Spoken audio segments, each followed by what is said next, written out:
Salve galera da Vila Belmiro, sejam todos muito bem-vindos para mais um vídeo aqui no Praça Santista. Eu sou o Rex, apresentador aqui do canal. E meu querido, se você por acaso não está acompanhando o Mundial de Clubes, você acaba de perder um feito histórico que acontece nesse Mundial, que é o Botafogo ganhar do Paris Saint-Germain. Sim, Paris Saint-Germain perdeu para o Botafogo de 1-0.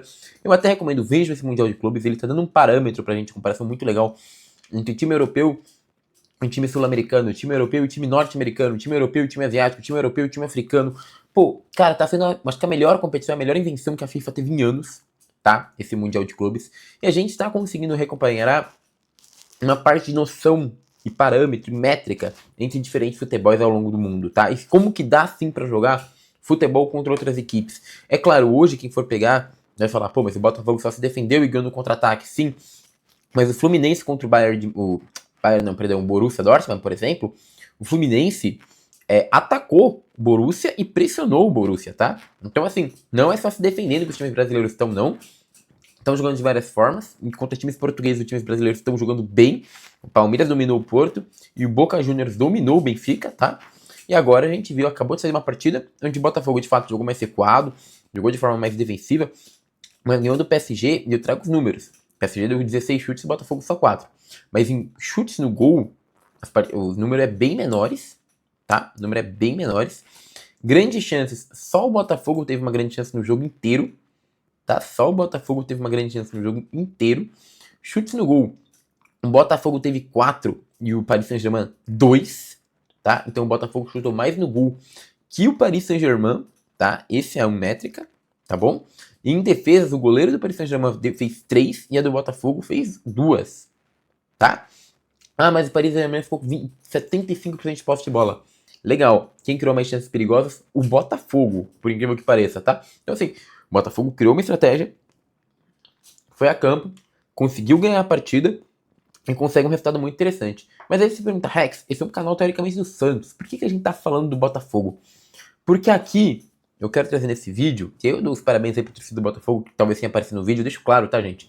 Eu nasci em 99, então não peguei 95. Eu não tenho raiva no Botafogo, tá? Sei que uma boa parte da torcida tem por conta de 95, mas não é meu caso, tá bom? Então, respeito o Botafogo como instituição e tudo mais. E até parabenizo, eu admito, durante o jogo eu tava mais na torcida pro Botafogo do que pro SG. Queria que o Botafogo ganhasse mesmo essa partida, mas o ponto que eu quero trazer nesse vídeo não é esse, tá? Para reflexo da torcida santista, mas sim como o mau gerenciamento da base aqui do Santos gera frutos para outros clubes que o Santos não consegue aproveitar. Como que o falta de projeto de futebol do Santos gera elenco para outros clubes que o Santos não aproveita. E eu vou mostrar nesse vídeo como que a base do Santos tá ali, ó. No time do Botafogo, na zaga, que é onde o Botafogo mais se destacou hoje, e o Santos simplesmente jogou tudo fora. O Santos desperdiça isso. E vou apontar. Tem 2 jogadores do Santos, tá? Que eu acho que vão sair em breve. São da base. E, de novo, vão despontar em outros clubes porque o Santos não consegue valorizar os seus ativos, tá? E esse Mundial tá mostrando muito bem isso. Como o Santos não consegue valorizar os seus ativos. Então, o título do vídeo é Botafogo ganhando o PSG, como o Santos não consegue valorizar os meninos da sua base. Então, vamos falar um pouquinho disso, tá? Pra quem não tá entendendo nada, vou explicar pra vocês. Esse é o time do Botafogo, tá? Jogou Arthur, Igor Jesus Savarino, Alan Gregory, Marlon Freitas, Vitinho, Jair, Barbosa, Alex Telles e Joe. Rex, quem que era do Santos aqui? Pra quem não sabe, o Gregory, ele jogou no Santos B em 2017, 2018, tá? Veio lá do São Carlos e o Santos não quis aproveitar o Gregory. Foi pro Bahia e fez um bom tempo no Bahia lá e depois foi pro Botafogo. Bom, nem vou falar do homem. O Barbosa, que é um ótimo zagueiro do Botafogo, cara. Pra mim, um xerifão do Botafogo ali, um cara espetacular. Ele era do Santos, tá? Ele ia vir pro Santos em 2023 e o Paulo Turra vetou o Barbosa. E aqui a gente entra no primeiro ponto do vídeo pra mim. Quando eu falo que investir em técnico é economizar dinheiro, é disso que eu tô falando. O Santos teve, depois do Turra, 515 contratações pra zaga, tá? Tentou contratar, o Luan Pérez, por exemplo, veio. Ano passado teve o Gil. Não sei quantos zagueiros passaram por aqui. Porque o Turra, que é um técnico ridículo, que o Santos nunca deveria ter, vetou o Barbosa. Hoje o Barbosa é talvez o melhor zagueiro em atuação do Brasil, tá? Parabéns, Paulo Tua. E aí é o que eu falo. O Santos agora, seja de novo contra o estagiário aqui, pode ser que dê certo, né? Acho que talvez seja até melhor que o Turra. Mas imagina quem esse cara não pode vetar e o Santos de novo ver daqui a alguns anos ali, ó, se destacando. Por quê? Porque o Santos não consegue fazer um projeto de futebol o que o Botafogo tá fazendo, tá? Para continuar. No gol, a gente não pode falar nada, né? O gol é o John, que era nosso goleiro Libertadores, que falhou lá, e que o Santista quis queimar a qualquer custo, tá? Mesmo quando o João Paulo não tava bem, havia um processo de crítica ao John como se o John fosse um frangueiro, que eu nunca entendi, cara. O John sempre foi um ótimo goleiro, muito bom goleiro mesmo. E aí a gente pode falar, pô, o John tá acima do João Paulo, então ele sempre foi melhor. Pra mim nem é isso. O Santos tinha um departamento de preparação de goleiros ridículo, desatualizado, fraquíssimo, e não à toa a gente consegue ver isso pelo João Paulo, pelas falas que desenvolveu, pelo como o John não conseguiu chegar no seu máximo aqui, e a gente vê com os outros goleiros aí que cada vez mais não surgem daqui. Tanto que a gente teve que contratar o Brasão de fora. Então,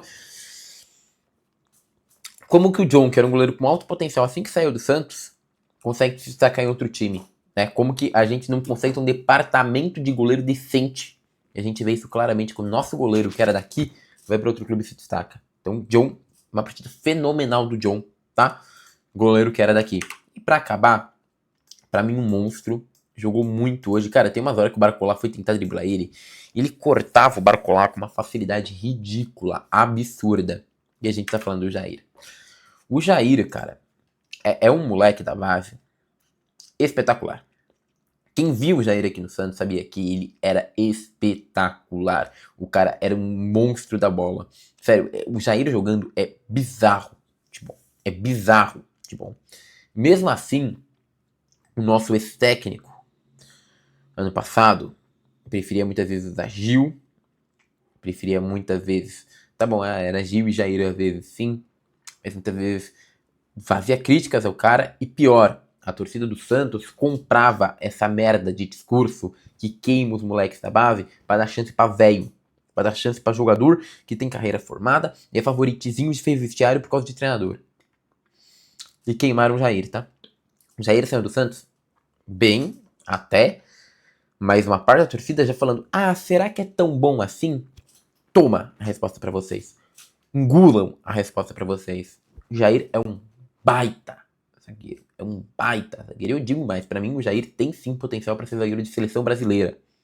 Ele tem saída de bola muito boa, muito rápido, muito bom pelo alto e rouba a bola como poucos. O Jair é muito bom zagueiro, tipo, é muito. É aquele zagueiro fora de sério. E o Santos trocou ele pelo Tiquinho, mais uma grana. E ainda eu tive que escutar gente falando, é uma ótima porque o Jair é ruim. Cara, se você ainda falar, pô, o Santos tá precisando muito da grana e por isso que vendeu o Jair, é uma coisa. Mas falar, é uma ótima porque o Jair é ruim, é não conhecer porcaria nenhuma de futebol. O Jair é um dos melhores zagueiros formados no Santos e se provou hoje muito bem no Botafogo. Se provou muito bem hoje no Botafogo. Então, assim, o Botafogo tem todos os méritos por ter montado um time consistente, mostrado que teve um scout produtivo, foi buscar o Igor Jesus mesmo. O Igor Jesus estava encostado, se eu não me engano, nem lembro onde o Igor Jesus estava. E o Botafogo foi buscar, e eu digo, hoje, pra mim, é o melhor atacante brasileiro em atividades no Brasil. O que o Igor Jesus fez hoje foi espetacular, tá? Então a gente vê como que o departamento de futebol do Botafogo funciona. Isso não tem a ver com o Botafogo ser SAF, mas sim com o Botafogo ser competente. Competente, o Botafogo faz competência, consegue mostrar atividade, consegue ser competente dentro do seu departamento de futebol, que o Santos consegue fazer muito tempo. E aí a gente entra no outro ponto. Como que essa falta de competência no departamento de futebol do Santos pode prejudicar o time? Eu já vou dar um nome pra vocês. JP Sherman. JP Sherman é lateral titular da seleção sub-20 muitas vezes. Passou por todas as seleções de categoria de base. Faz ótimas situações na seleção de categoria de base. Foi muito bem na base. Quando surgiu era titular inquestionável. Tá? No ano passado, titular inquestionável. Tá passando por uma fase, está sendo queimado e é visto como moeda de troca pela diretoria do Santos. O Santos vai perder JP Sherman. Pra quê? Pra daqui 4 anos aparecer o Mundial e tá de novo a gente falando, ó, esse moleque da base era nosso aí, ó. Quem sabe, né, o Sherman não vai pro Botafogo. Aí já fica aqui, ó, Sherman, Jair Barbosa, e aí a gente pode mandar o Souza, que inclusive é o próximo nome que eu ia falar. Porque sempre o Santos faz o processo de bagrização, né? Bagrização dos moleques da base. Então eu vou dar um nome aqui, Marcos Leonardo. Ai, porque ele bebeu e tudo mais. O Marcos Leonardo salvou o Santos em 2021 e salvou o Santos em 2022. Aí em 23 ele errou. Sim, errou feio, tá? No final do campeonato. Dito isso, é bagre. O Marcos Leonardo é o melhor centroavante que o Santos teve desde o Ricardo Oliveira. Eu falo isso com tranquilidade. Sempre achei muito melhor do que o David, sempre falei que era melhor que o Jorge, sempre falei que era melhor que o Roberto. Marcos Leonardo ontem sofreu pênalti contra o Real Madrid e quase teve 2 chances de gol, tá? Espetacular jogador.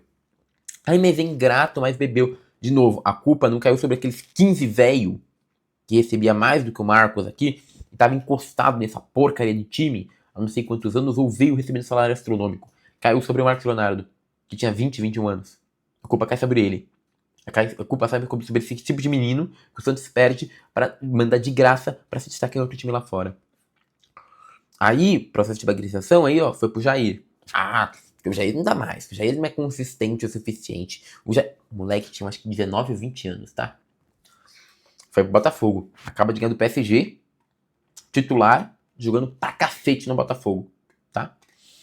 Ah, mas aí, o Sherman, que agora é o nome da vez, não dá mais. Quando entra não é consistente, não consegue atacar tão bem, nem defender tão bem. Ah, esse moleque não dá. Próximo da fila aí, a se destacar para um bom time, já sabemos quem vai ser. Vai ser o Sherman. O próximo, vou falar para vocês quem que vai ser. Tá com todo o caminho. Souza. Começou como titular na esquerda, agora já estão botando o Escobar, porque o Escobar é medalhão. O Escobar tem que ter chances. E aí, o Souza vai ficando escanteado, quando entra em tempo seguro, faz 2, 3 jogos ruins, a torcida já esculhamba o moleque, manda embora, e tá aí. Realmente, porque o cara ser titular da seleção de base, que nem o Sherman e o Souza são, não é o suficiente pra gente pensar que o moleque é bom. Não, pra ser bom, tem que estar ali, né? Tem que jogar bem todo o jogo. Os caras velhos não precisam. Os caras velhos podem jogar um jogo bom, tá bom. Agora, os moleque tem que jogar bem pra cacete todos os jogos. É assim que a gente perde a base, é assim que a gente mostra que não tem projeto e é assim que a gente expõe nossos meninos. É triste, mas o que o Santos faz é se cavar cada vez mais pra baixo. E quando a gente vê esse tipo de vitória, que eu fico muito feliz porque mostra que o futebol brasileiro tem solução, a gente vê o seguinte: o futebol brasileiro tá evoluindo. E o time que tá aqui, ó, que tá ficando na era das cavernas, que tá ficando lá atrás, esse é o que tá sofrendo. Tá bom, meus queridos? É isso. Queria pedir seu like, seu comentário, sua curtida, sua inscrição. Muito obrigado. Deixa aqui meu pedido. Não vendam o Sherman. Sei que não vai adiantar de bosta nenhuma, mas se quiser, tenta divulgar o vídeo, pedir a mesma coisa. Usar o caso do Jair como exemplo, é isso. Tá? E já se preparem, porque deve acontecer a mesma coisa com o Souza ou com Bom Tempo, tá? Enfim, forte abraço, meus queridos, e agora eu fui.